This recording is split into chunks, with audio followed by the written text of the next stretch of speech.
నరేంద్ర మోడీ గారికి చాలా ఇష్టమైన వ్యక్తి కాబట్టి 3 ప్రధానమైన శాఖలు వారికి ఇచ్చిన వాళ్ళు.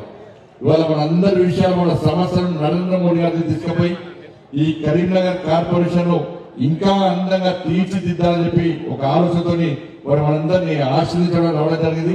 చాలా సంతోషం. ఇప్పుడు ఉదయమే ఒక పార్కు, దాంతో పాటు కమర్షియల్ కాంప్లెక్స్, దాంతో పాటు 24 గంటల నీటి సరఫరా.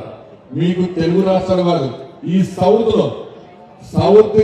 లో ఎక్కడ కూడా ఈ దక్షిణాది రాష్ట్రాల్లో నాకు తెలిసి ఎక్కడ కూడా 4000 కనెక్షన్స్ 24 hours వాటర్ కనెక్షన్ ఈ సౌత్ లో ఎక్కలేదు. మొట్టమొదటిసారి స్మార్ట్ సిటీలో భాగంగా ఇలా కేంద్ర ప్రభుత్వం కరీంనగర్ స్మార్ట్ సిటీ పేరు మీద 4000 కనెక్షన్ ఇస్తున్నట్టు నిజంగా దీనికి సహకరి కష్టపడి పనిచేసినటువంటి గౌరవ మేయర్ గారికి, గౌరవ పాలక వర్గం అందరికీ, గౌరవ కలెక్టర్ గారికి, కమిషనర్ గారికి హృదయపూర్వక ధన్యవాదాలు తెలుస్తున్నాం. కమలాకర్ వారికి కూడా ప్రత్యేక కృతజ్ఞతలు తెలుస్తున్నాం.